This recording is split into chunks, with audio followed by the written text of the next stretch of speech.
Welcome to 99 TV నేను Sai Sudha. Bulletin updates చూద్దాం.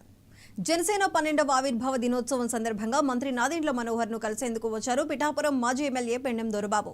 పిఠాపురంలో ఉన్న సమస్యలపై పూర్తి అవగాహన ఉందన్నారు. ఇప్పటి వరకు అభివృద్ధి పథంలో పిఠాపురం దూసుకుపోతుందంటే డిప్యూటీ సీఎం పవన్ కళ్యాణ్ వల్లేనని తెలిపారు. ఒక కార్యకర్తలా జనసేనలో పనిచేస్తానన్న పెండెం దొరబాబుతో మా ప్రతినిధి కిషోర్ ఫేస్ టు ఫేస్. దినోత్సవం సందర్భంగా ప్రస్తుతం జనసేనలో చేరికలు మొదలయ్యాయి. దాంతో పాటు పిఠాపురం నియోజకవర్గంలో క్రియాశీలకంగా వైసీపీలో పనిచేసినటువంటి పెండెం దొరబాబు గారు నిన్న జనసేనలో పవన్ కళ్యాణ్ గారి చేతుల మీదుగా కండువ కప్పడం జరిగింది. ఏ విధంగా అంటే ఆయన పవన్ కళ్యాణ్ గారు ఏ విధంగా ఇన్స్పైర్ చేశారో, లేకపోతే జనసేనలో చేరడానికి ఎటువంటి కారణాలు ఉన్నాయనే దాని మీద మనతో పాటు మాట్లాడేందుకు పెండెం దొరబాబు గారు ఉన్నారు. వారిని అడిగిన సరే, జనసేనలో చేరడానికి ప్రధానమైన కారణం ఏంటి? వైసీపీలో మీరు క్రియాశీలకంగా ఎమ్మెల్యేగా పిఠాపురం నియోజకవర్గంలో కూడా పోటీ చేశారు, దగ్గర. అలాగే ఇప్పుడు ప్రస్తుతం పవన్ కళ్యాణ్ గారి పార్టీలో చేరడానికి ప్రధానమైన కారణం ఏంటి? ఈరోజు నిన్ననే పవన్ కళ్యాణ్ గారు జనసేన పార్టీలో నేను జాయిన్ అవ్వడం జరిగింది. గౌరవ పవన్ కళ్యాణ్ గారు పిఠాపురం నియోజకవర్గంలో శాసనసభ్యుడు ఈనాటి వరకు కూడా ఈ 9 నెలల కాలంలోనే నియోజకవర్గంలో ప్రతి అంశం మీద అవగాహన చేసుకుని కేంద్ర రాష్ట్ర ప్రభుత్వాలు సపోర్ట్ తోటి ఈ రోజున నియోజకవర్గంలో ఉండే అన్ని సమస్యల్ని కూడా ముందు ఆయన అధ్యయనం చేసుకోవడమే కాకుండా వెంటనే ఆచరణలో పెట్టి ఏదైతే డెవలప్మెంట్ విషయంలో అన్నీ కూడా చాలా వరకు ఇప్పటికే దాదాపు ఒక 50 కోట్ల రూపాయల పైన ఇప్పటికే పనులు ప్రారంభించారు. ఇంకా మరింత అవగాహనతోటి ఏదైతే ప్రధానమైన సమస్యలు ఏలేరు ఆధునీకరణ కావచ్చు, అలాగే ఉప్పాడ తీర ప్రాంతం మునిగిపోయే పరిస్థితులు కావచ్చు, ఇవన్నిటినీ కూడా ప్రత్యేకంగా కేంద్ర ప్రభుత్వానికి నివేదికలు ఇప్పించి తద్వారా అవన్నీ కూడా శాశ్వత పరిష్కారం కోసం చేస్తున్నటువంటి విధానాలు ఇవన్నీ చూసి ఏదైతే గౌరవ పవన్ కళ్యాణ్ గారు ఈ రకంగా ముందుకెళ్తున్నారు, ఈ నియోజకవర్గ అభివృద్ధికి గత 2 పర్యాయాలు నేను శాసనసభ్యుడిగా చేయడం, ఒక 25 సంవత్సరాలుగా 25 సంవత్సరాలుగా ఆ నియోజకవర్గంలో ప్రతి మనిషి, ప్రతి వీధి, ప్రతి ఊరు, ఆ నియోజకవర్గంలో ప్రతి మండలం కూడా నాకు ప్రతి వ్యక్తితోటి అనుబంధం ఉన్న వ్యక్తిగా అక్కడ ఉండే సమస్యల మీద కూడా అవగాహన కలిగి ఉండడం, అవన్నీ కూడా పవన్ కళ్యాణ్ గారి దృష్టిలో ఆల్రెడీ పెట్టడం జరిగింది. తప్పనిసరిగా అవన్నీ కూడా ఆయన ఆచరణలో పెట్టి అన్నీ కూడా ప్రత్యేక శ్రద్ధతో వినడమే కాకుండా అవన్నీ కూడా తప్పనిసరిగా చేసి ప్రజల చేత మన్నన పొందడానికి ముందుకెళ్తున్నటువంటి పవన్ కళ్యాణ్ గారికి అండగా మేమందరూ కూడా నిలబడాలని మా నాయకులు జడ్పీటీసీలు కావచ్చు, ఎంపీపీలు కావచ్చు, సర్పంచ్లు కావచ్చు, ఎంపీటీసీలు కావచ్చు, కౌన్సిలర్లు కావచ్చు, అందరూ కూడా ప్రధానమైన నాయకులు అందరూ కూడా నిన్న పార్టీలో చేరడం జరిగింది. ఇది పిఠాపురం నియోజకవర్గంలో దాదాపు వైఎస్ఆర్ పార్టీలో 80% నాకు కూడా రావడానికి సిద్ధంగా ఉన్నారు. త్వరలో ఇంకా నిన్న 50% అయ్యింది. మిగతా 30% కూడా త్వరలో వాళ్ళని కూడా పవన్ కళ్యాణ్ గారికి అండగా నిలబెట్టి పవన్ కళ్యాణ్ గారికి శాశ్వత శాసనసభ్యుడిగా పిఠాపురం నియోజకవర్గంలో ఆయనకి ఎన్నంటూ ఉంటూ సలహాలు ఇస్తూ నేను ఏ రకమైన పదవులు కానీ ఏది కూడా ఆశించకుండా ఒక కార్యకర్తగా పనిచేయడానికి ఆయనకి సపోర్ట్ చేయడానికి వెళ్ళడం జరిగింది.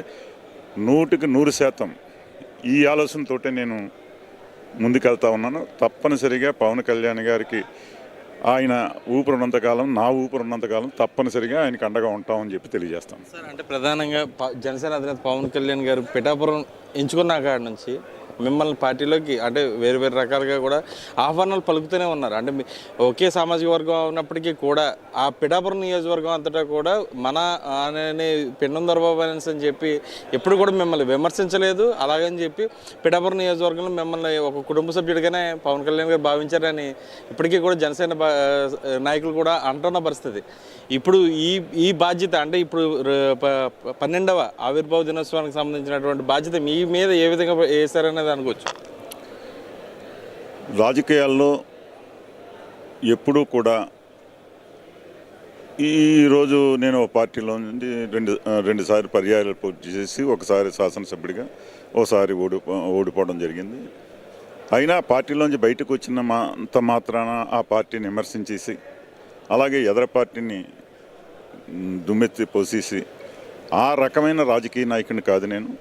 నాది మృదు స్వభావంతో పవన్ కళ్యాణ్ గారు మిమ్మల్ని ఏ రోజు కూడా అంటే పిఠాపురం నియోజకవర్గంలో సొంత సభ్యుడిగానే భావించారు తప్ప ఏ రోజు కూడా మిమ్మల్ని విమర్శించలేదు. అంటే ఈ శాసనసభ్యులుగా మీరు మాజీగా ఉన్నప్పుడు పోటీలో దిగినప్పుడు ఏ రోజు కూడా పవన్ కళ్యాణ్ గారు పిఠాపురంలో మిమ్మల్ని విమర్శించిన ప్రయత్నం జరగలేదు.